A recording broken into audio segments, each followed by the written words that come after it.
विधानसभा चुनाव की आहट के बीच बिहार से लेकर दिल्ली तक सियासी पारा तेज है। मुद्दा है विशेष गहन समीक्षा और इसी को लेकर विपक्ष लगातार हमलावर है। दिल्ली में जहां संसद का मानसून सत्र जारी है तो वहीं बिहार में विधानसभा का मानसून गरमाया हुआ है, क्योंकि वोटर लिस्ट को लेकर विपक्ष अब सवाल खड़े कर रहा है और इसे एक तरफा कार्रवाई बता रहा है, जिसे लेकर विपक्ष के नेताओं ने काले कपड़े पहनकर जोरदार प्रदर्शन किया।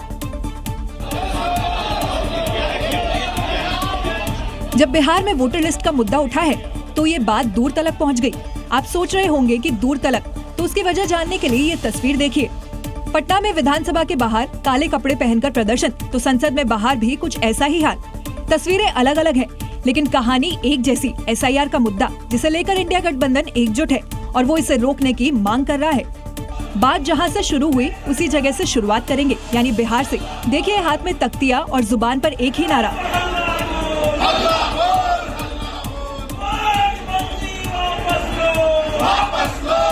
विधानसभा के अंदर भी कुछ यही हाल देखने को मिला, जिसके चलते कार्रवाई बाधित हुई। सदन में पहली बार शांत रही, अरे शांत रहो भाई। अब सदन की कार्रवाई स्थगित की जाती है 2 बजे तक। अब एक दिन पहले का भी नजारा देख लीजिए, जब जमकर हंगामा बरपा और जिन्हें रोकने के लिए मार्शल तक बुलाने पड़े। संसद भवन के बाहर से जो तस्वीरें सामने आई वो इससे अलग नहीं थी। बिहार विधानसभा के मानसून सत्र में लगातार हंगामा जारी है। विपक्ष वोटर लिस्ट रिवीजन के मुद्दे पर सरकार को लगातार यहां पर घेर रहा है। इसी मुद्दे पर आज तेजस्वी यादव और नीतीश कुमार के बीच, आपको बता दें, तीखी नोकझोंक हो गई और मुख्यमंत्री नीतीश कुमार ने RJD राज का जिक्र छेड़ दिया। चुनाव नजदीक है, ऐसे में ये सत्र खास है, लेकिन SIR पर महाभारत अब थम ही नहीं रही है।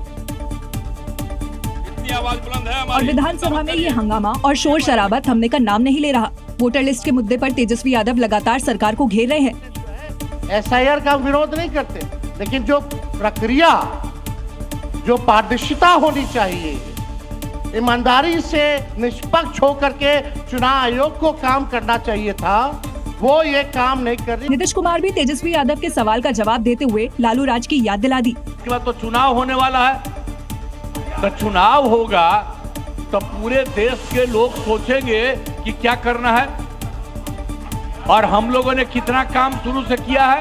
मतलब चुनाव नजदीक और SIR का मुद्दा गरम। ऐसे में विधानसभा का संग्राम दिलचस्प रहने वाला है। SIR और कानून व्यवस्था के अलावा बिहार विधानसभा में आज बाप पर हंगामा हो गया। RJD विधायक के बयान से सदन में बवाल हुआ। स्पीकर नंदकिशोर यादव विधायक के बयान पर ही भड़क उठे और ये पूरा बवाल तेजस्वी यादव के बोलने से पहले हो गया। स्पीकर नंदकिशोर यादव ने तेजस्वी से कहा कि आप जल्दी अपना संबोधन पूरा कर लें, क्योंकि आपके सुझाव से ही आपके साथियों को भी बोलने का समय तय किया गया है। इसके बाद RJD विधायक वीरेंद्र सिंह कुछ कहने लगे। मैं अभी भी कहूँगा, मैं अपने बयान पर कायम हूँ और मैंने बयान दिया है कि ये सदन किसी की बपौती नहीं है। मैंने कहा कि ये सदन किसी की बपौती नहीं है। ये कौन सा गलत काम बोल दिया मैंने? ये संसदीय भाषा है। सुन लीजिए, RJD विधायक को अपने बयान पर अफसोस नहीं है। सदन में इस बयान पर जमकर हंगामा हुआ और स्पीकर नंदकिशोर यादव भड़क गए। अब क्षमा मांगे पर नहीं, क्षमा मंगवाइए। नेता विरोधी क्षमा मंगवाइए तब होगा, नहीं तो हाउस नहीं चलेगा। हंगामा बढ़ता देख तेजस्वी यादव बीच में आए। अगर हमारे पक्ष के किसी सदस्यों द्वारा अगर कोई किसी को किसी बात से ठेस लगी है तो उसका दुख मत मानिए। डिप्टी CM विजय सिन्हा समेत पूरा सत्ता पक्ष माफी की मांग पर अड़ा रहा। बिहार के पटना में जनसुराज पार्टी और पुलिस के बीच यहां झड़प हो गई। प्रशांत किशोर और उनकी पार्टी के कार्यकर्ता विधानसभा का घेराव करने जा रहे थे, लेकिन पुलिस ने उन्हें बीच में ही रोक दिया।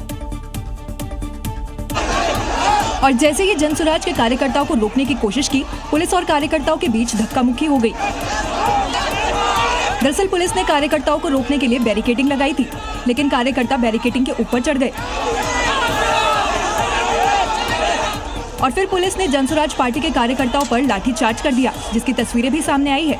कार्यकर्ताओं पर लाठीचार्ज होने पर प्रशांत किशोर भड़क उठे और सरकार को खुली चेतावनी दे डाली। अगर आप किसी निहत्थे जनसुराज के आदमी पर लाठी मारे हैं, हम यहाँ बैठे हुए हैं, ये प्रतिबंधित क्षेत्र है, आप लाठी मार कर दिखाइए लाठी मार के, अभी पता चल जाता है आपको। पूरा बिहार में एक दिन सरकार का चलना मुश्किल कर देंगे। बता दें कि बिहार में विधानसभा चुनाव होने वाले हैं और प्रशांत किशोर अपनी पार्टी को स्थापित करने के लिए पूरा जोर लगा रहे हैं। वो लंबे समय से सड़कों पर उतरे हैं और आम आदमी के मुद्दे उठा रहे हैं।